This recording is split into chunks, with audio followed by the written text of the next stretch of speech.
Kristen itu munculnya tahun berapa dulu kan? Orang Kristen itu asalnya dari abad pertama.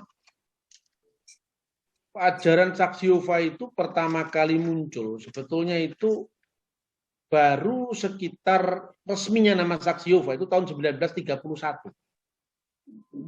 Nah, sebelum itu mereka menamakan diri siswa-siswa Alkitab Internasional. Lalu mereka mempunyai lembaga yang namanya Wattower Bible and Tract Society of Pennsylvania. Lalu mereka juga punya cabang di New York. Nah, mula-mula mereka itu muncul dari ajaran bidat sebelumnya. Namanya bidat Kristadelpian.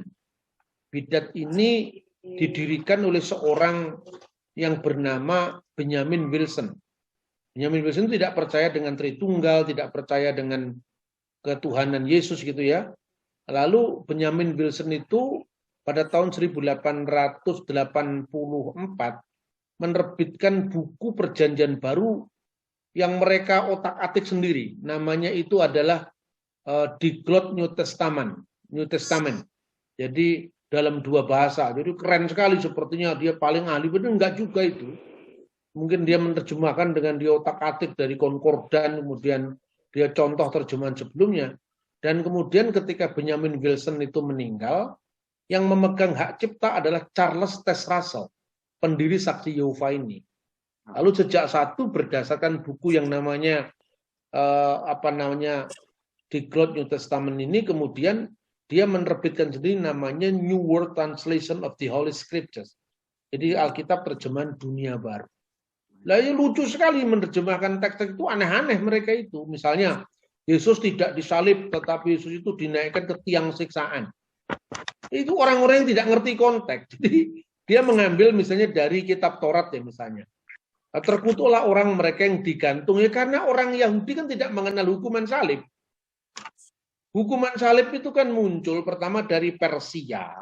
Setelah dari Persia kemudian diambil alih oleh Roma.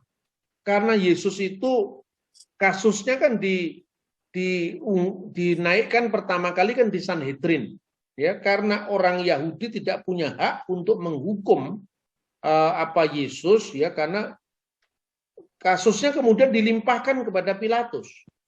Nah, karena kasusnya dilimpahkan kepada Pilatus wali negeri saat itu, hukum yang berlaku bukan hukum Yahudi. Makanya hukum Roma lah. Hukum Roma kan disalib. Kalau untuk orang yang dianggap kriminal dan dia bukan warga negara Roma. Kalau dia warga negara Roma dipenggal kepalanya kayak Paulus. Tapi kalau dia warga negara jajahan Roma disalib. Nah salib itu bentuknya kalau nggak begini ya begini. Nggak ada salib begini. Nah, dia menafsirkan tiang itu dasarnya kitab imamat. Lah kitab imamat apa hubungannya dengan abad pertama?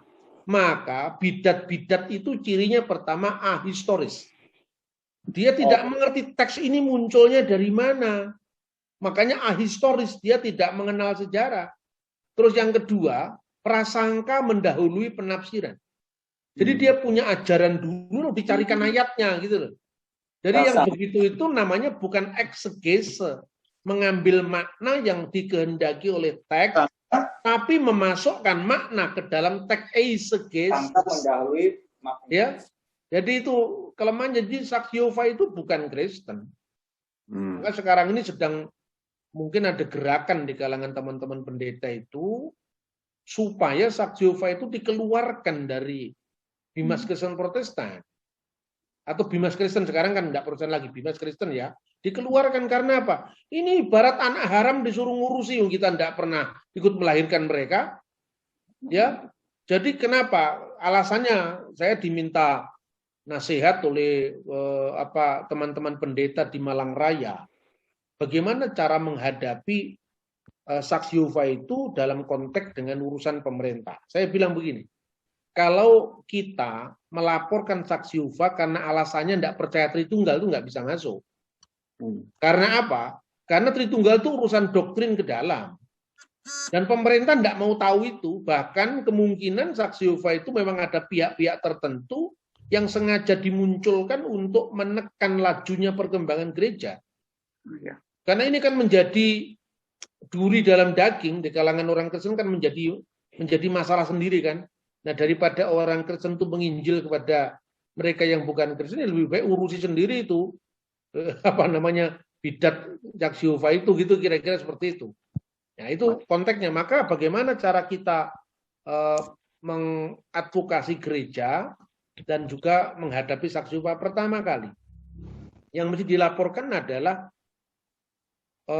mereka sering melakukan pola-pola dakwah yang tidak sesuai dengan konteks Indonesia. Jadi misalnya mereka masuk ke rumah-rumah orang, nyebar buku, itu kan nggak boleh.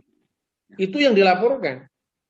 Kenapa harus dilaporkan? Ya, karena kalau orang awam dipikirkan dia Kristen. Saya selalu mengatakan ini mengganggu hubungan lintas agama. Ini kami tidak pernah melakukan seperti itu, yang melakukan orang-orang ini masa kami yang dituduh. Jadi gimana Pak supaya demi kerukunan umat beragama, ya jangan dimasukkan ke Kristen, supaya tanggung jawabnya bukan kami. Ya saya sampaikan juga ke Bimas, supaya tanggung jawabnya bukan ke kita. Mereka lebih baik suruh bikin sendiri. Karena gereja tidak boleh, negara tidak boleh sampai harus mengekang hak orang untuk bebas beragama. Tapi mereka disebut sendiri, dilembagakan di luar Kristen. Kok mereka juga tidak mau ikut gereja kok. Jadi kalau mereka kan tidak punya istilah gereja. Mereka punya balai kerajaan. Jadi gereja itu alat iblis katanya mereka. Lalu gereja alat iblis, kenapa kamu mau jadi Kristen? Kan gitu kan. Jadi inilah hal yang kedua misalnya. Komitmen sosial mereka. Mereka tidak mau hormat, tidak mau donor darah. Ini secara humanis. Kedua, tidak mau hormat bendera itu. Mereka tidak ngerti bedanya menyembah dengan menghormat. Kalau menghormat bendera kan bukan menyembah bendera. Itu memang aneh. Memang kecenderungan bidat itu mereka berpikir searah. Jadi sifatnya cuci otak. Yang kedua, metode alat bukti. Metode ayat bukti, Ayat bukti itu gini. Kalau ngomong saksi Yehova, itu mereka sudah punya ayat itu dihafal di luar kepala. Sekolah mereka ya cuma itu. Jadi misalnya, kalau ketemu sama orang Kristen, pertama kali jangan ngomong tentang ajaran dulu. Ngomong paling-paling tentang keluarga yang bahagia. Katakan tidak untuk narkoba. Semua orang kan pasti seneng itu. Ini kalau bukunya selalu berwarna, bagus-bagus. Dulu ponakan saya itu waktu SD itu gurunya saksi Yehova. Saya laporkan itu langsung ke kepala sekolahnya. Saya tidak mau ponakan saya diajar saksi Yehova. Itu. Terus kemudian kalau nanti sudah mulai menerima mereka di rumah kita, ya, lalu mereka mulai, siapakah Yesus menurut Anda? Yesus tokoh besar sepanjang zaman. Nah, biasanya kan itu kan buku-buku mereka. Dari Menara Pengawal, Sadarlah itu. Setelah itu ditanya, mulai dia tanya, menurut Anda Yesus itu siapa? Ya, orang Kristen kan Yesus itu Tuhan, Yesus itu Allah. Yesus Tuhan dan Allah kami, dua-duanya. Bagi saksi Yehova tidak. Yesus itu Tuhan tapi bukan Allah. Tuhan ini maknanya Lord. The Lord seperti Lord Charles, seperti Tuan Takur kan itu kan. Tapi kalau Allah kan tidak bisa diterapkan untuk yang lain gitu kira-kira. Nah, ayatnya di mana kalau Yesus itu Allah? Sebutkan satu ayat. Kan gitu kan. Kristennya kan langsung membaca Yohanes pasal 1 ayat 1. Pada mulanya adalah firman. Dan firman itu bersama-sama dengan Allah. Dan firman itu adalah Allah. Sekarang saya tanya dulu. Kalau Matius bersama Markus, apakah Matius adalah Markus? Ya bukan. Nah kalau gitu, kalau firman bersama dengan Allah, berarti firman bukan Allah. Lalu apa artinya? Allah huruf kecil. Allah huruf kecil itu artinya apa? Coba baca di Wahyu pasal 3 14. Akulah firman dari Amin, saksi yang setia dan benar, permulaan. Nah, berarti firman itu punya permulaan.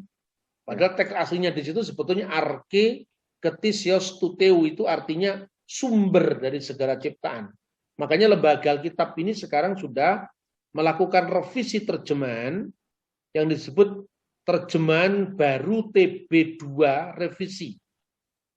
Bapak itu bisa membaca itu, bisa dibaca belilah Alkitab bahasa Indonesia, Perjanjian Baru Yunani Indonesia. Nah, terjemahan baru revisi ini sudah menerjemahkan sumber dari segala ciptaan Allah. Karena Allah menciptakan segala sesuatu kan dari firman-Nya. Maka tidak mungkin firman diciptakan. Kalau firman diciptakan, Allah menciptakan dengan cara apa? Berfirman. Lah firman mana yang menciptakan firman? Allah menciptakan dengan firman-Nya. Itu. Nanti kalau kita nurut sama dia, langsung baca Amsal 8 ayat 22.